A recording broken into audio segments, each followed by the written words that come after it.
Hi everyone, kamusta po kayong lahat? Sa mga nagko-comment po dyan, huwag niyo pong kalimutan i-comment po yung pangalan ninyo at yung birthday and plus your manifestations or wish sa 2026 mga madam po or bossing, okay? So, isinasama ko po kayo sa rituals. Screenshot po yan, kinukuha po yan lahat. 'Di ba sa YouTube email kasi ang pag nagko-comment ka yung pangalan ng email mo. So, wala namang problema nun. Basta ikaw yung may-ari ng account. Okay? So, or like, halimbawa anak mo, gamit mo yung account ng anak mo and then naka-comment ka. Okay rin naman yun kasi yung angels kasi alam niya naman kung sino yung nag-wish. Okay? So, checking energies po tayo. Tingnan nga natin ang iyong mga energies. Sa inyong mga madam ko, nahin natin. Queen of Diamonds. God bless you all. Full of blessings ngayon. Ano?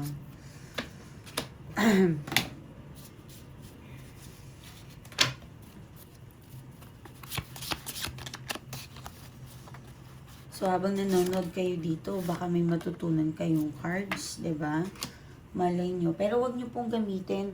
Wag po kayong mag-reading sa tao. Masama po yon nang walang alam. Pero wala naman pong masama kapag malay mo matuto kayo dito. Para sa sarili nyo naman yon. Pwede nyo po yon. And bumili kayo ng cards kung gusto nyo. And then, sulat-sulatin ninyo kung gusto nyo talagang matuto. At i-memorize nyo po yon mga madam. Okay? At wag lang kayong mag-reading sa tao kasi delikado po pag mali ang nasabi ninyo. Babalik po sa inyo kapag napaiyak or nalungkot yung tao. Okay? So,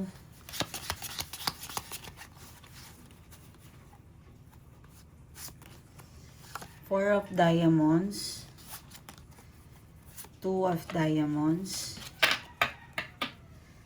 Parang gustong umalis, gustong maglakad, may gagawin, gustong gumalaw, namumuryot. Okay. And wow. Ang ganda, may blessings coming. Okay.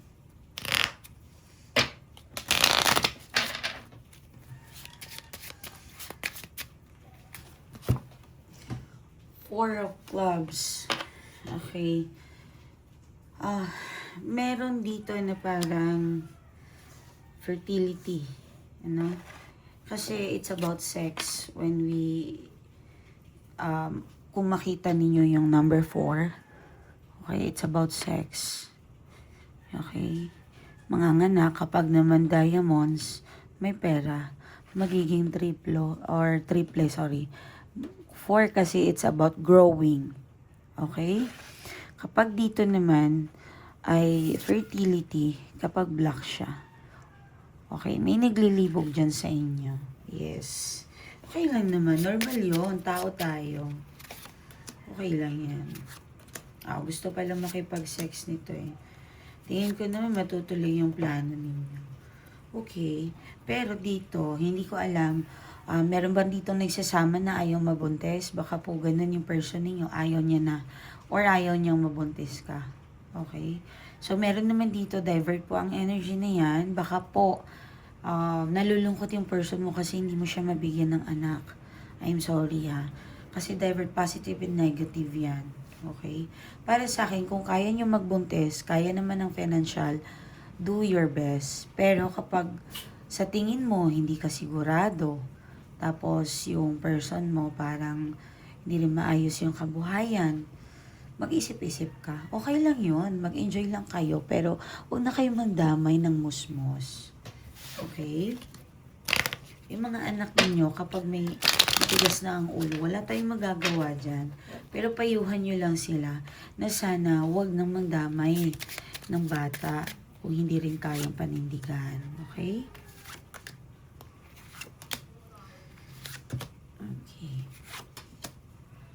So, meron dito na parang, Anjay kasi parang lower your age. Okay?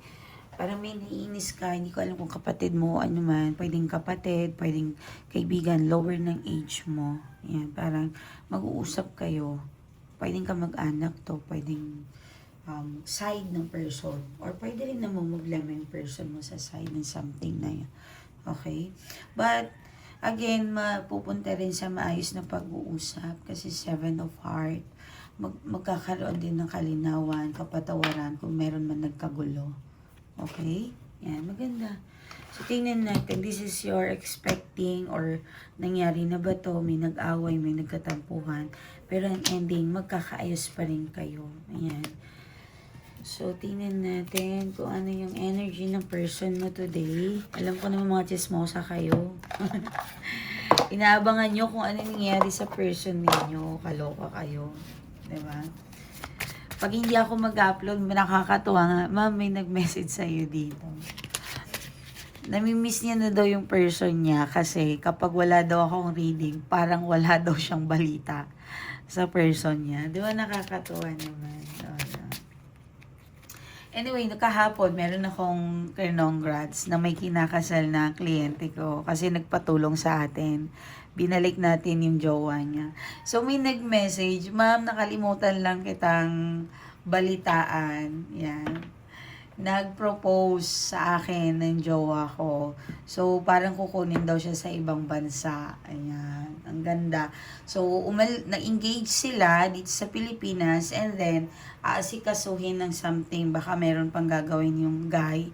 And then, siguro mga January, pupunta daw dito and sabay silang aalis. Nakakatuwa, madam ko. Maraming salamat po sa tiwala ninyong lahat. Okay? So, masaya ako. So, sa mga broken pa dyan, yung mga malungkot, naniniwala ako na there's always na parang table will turns for you, mga mahal ko. Take it easy. Hindi nyo kailangan may stress, ma-depress. Hindi nyo kailangan saktan yung mga sarili ninyo. Take it easy. Okay? Makakabawi. Ang lahat ng sinubok, itong 2025, si Horse ay bibigyan ka ng isang magandang karapatan itong 2026 na to. Magiging masaya po kayo. Okay? So, Pentacles, anong ginagawa niya? Aba, may travel. Ayan. Sorry sa may umahad lang sa person mo. Actually, gusto kang kausapin nito. Yes, may umahad lang. May someone na gumagawa sa kanya. I'm sorry, alam kong hindi kayo ready na marinig yan.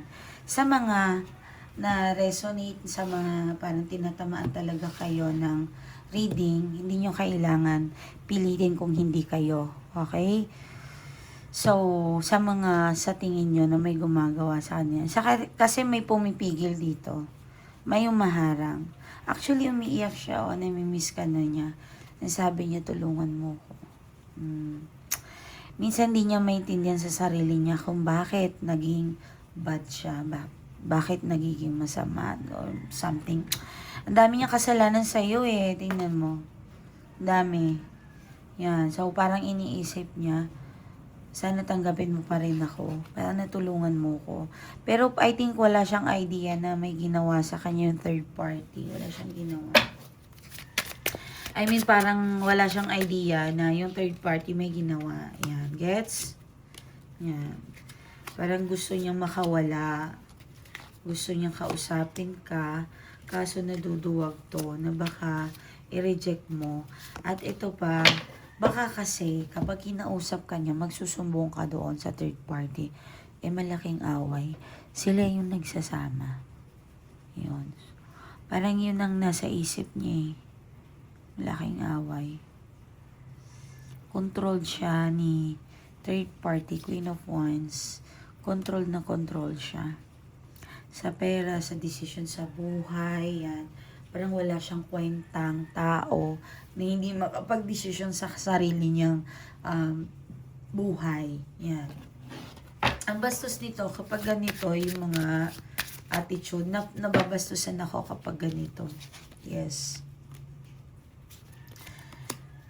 Yan. Gusto niya na kumawala. Gusto niya mag-take of leave of faith. Gusto niyang sumugal. Ayan.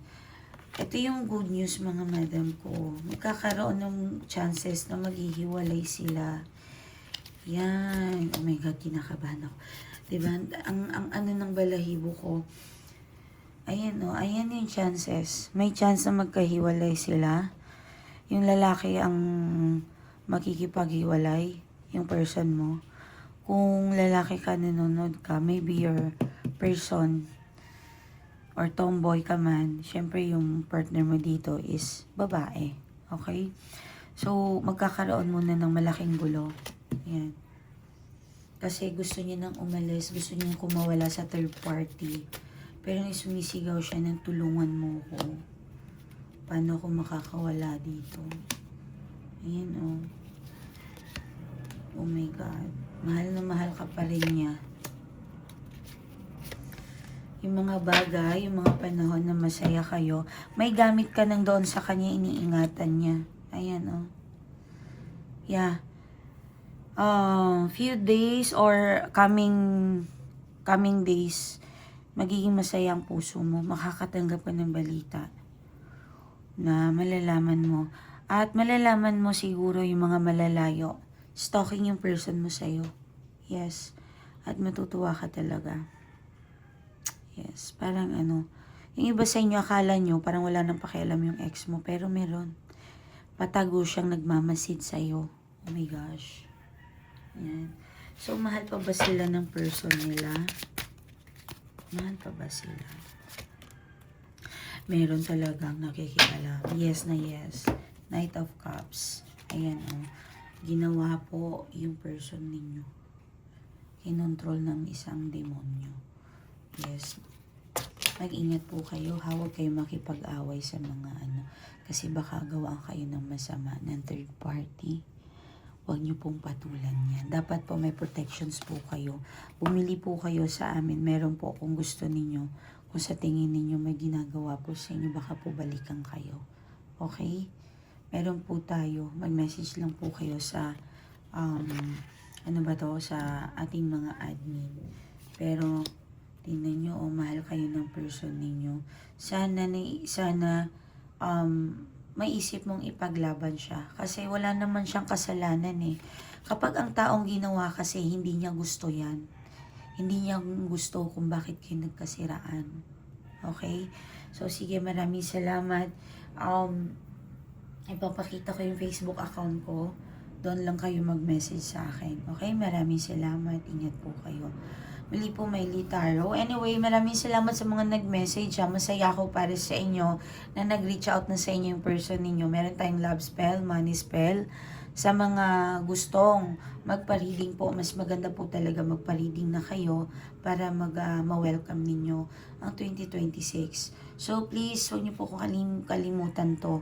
Mag-join kayo para libre po ito. Pero yung reading, syempre, your own energy ay hindi po yan libre. Meron po tayong pang tanggal ng blockages, manifestations, ano yung problema or anything yan. So, yung mga bracelet, hindi po yan free, of course. Pero hindi po lahat na ina-advise ko. Pag sa reading po kasi, pwedeng magaan lang ang problema, balisa lang. And then, kapag medyo bracelet, kapag malala talagang spell, okay? So, ingat po kayo. Maraming salamat. I love you all.